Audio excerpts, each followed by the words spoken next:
Hey everybody, thanks for dialing us up again here tonight on Laugh Time Central. I'm your host as ever, George Newman. With me, of course, is my cohort in crime, my platonic life partner, Robby the dog. Robby, how you doing today? Doing great, George. Glad to be here. Ha ha ha ha. Every word I say is like ashes in my mouth. That's great, buddy. So, today we're going to do things a little differently today. Instead of the regular hijinks or viewer mail or any of that shtick that we usually do for you, we're going to take our comedy hats off, and we're going to put our poetry hats on here. Does that look good? Yeah. And we're going to pay homage to National Poetry Month, which is this month in April. We were alerted to this by friend of the show, Brian Slusher. How you doing there, Slusher? How you doing? And a little shout out to my buddy. And we're going to join the fun here at Poetry Month with a couple readings from some of our favorite poets. So, Robby, would you like to start the bit here? No, it's fine. You go ahead. Robby, what's the matter? You're not your usual jovial, jocular self. What's happening, buddy? George, to be honest with you, I've recently become aware of my own mortality. That's great. So, anyway, why don't I start? And I'm going to be reading from William Shakespeare's famous play called Hamlet. And this is a bit from there. It's a little, what they call a soliloquy. And it starts off, and here we go. I'm just going to read it for you here, all right? Enter Hamlet. This is in Act 3, Scene V or something. I don't know. To be or not to be? That is the question.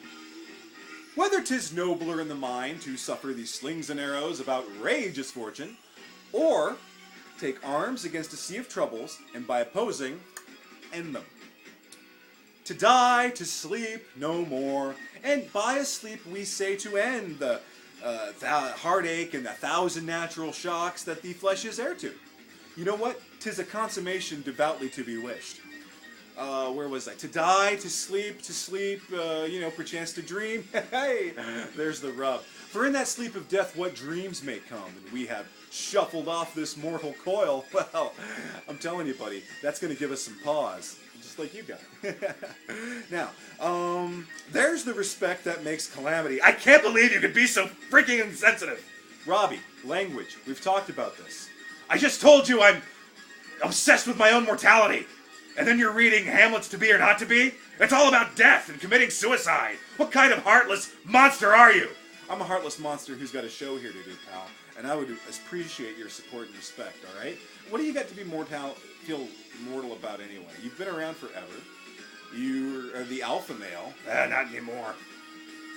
Really? What happened? We don't really have enough time to get into that. We'll talk about that later. Okay.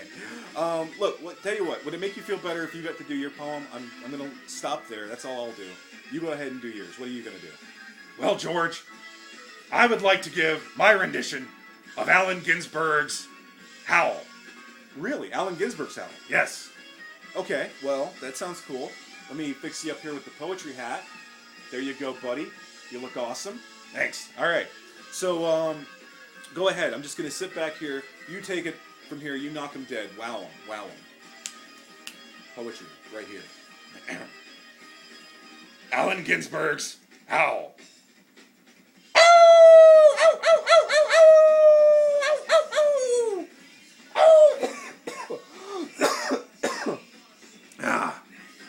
You lost your hat there, too, pal. You okay? You need some water? No, I'm all right. I can get through this. No, Robby, here, I was going to stop you anyway. Howl actually has words in it. It's not just howling, okay? It's words. Yeah, did you even read it? The title, I just assumed. No. You're losing the hat. Look, I'm going to wear it if you can't keep it on your head, okay? No. It's I have seen the best minds of my generation destroyed by madness, starving, hysterical, naked. Dragging themselves, you know the whole bit. Oh, yeah! That's right. Okay, let me start again. Can I have the hat back? I'm sorry, yes, you can. There you go. Have the hat back, Robby. All right, go for it. Wow 'em. Here we go. Robby the dog, Allen Ginsberg's Howl.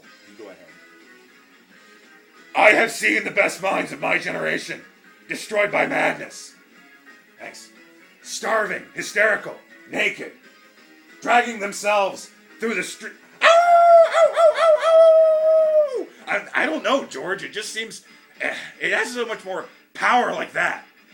So you're just gonna howl for like what, 30 minutes? Is that's your poem?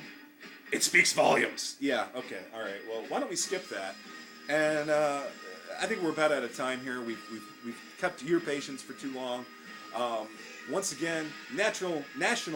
I kind of want to say natural. I think it should always be Natural Poetry Month. I could be alone. So, National Poetry Month. You have no idea what you're saying, do you? Well, there's no script this week. National Poetry Month is going on in April. Go out there, read a poem. I recommend Lewis Carroll's Jabberwocky, and you'll never be the same. So, thank you very much. We're sorry this wasn't as funny as it usually is, but we want you to learn things too, because learning is half the battle. I'm sorry, I just wandered into a G.I. Joe episode. Thank you all for dialing us up. Good night. I'll see you in the funny pages, and God bless. That was the weirdest little bit that we ever did there. Well, what was up with you and the howling, man? That was odd.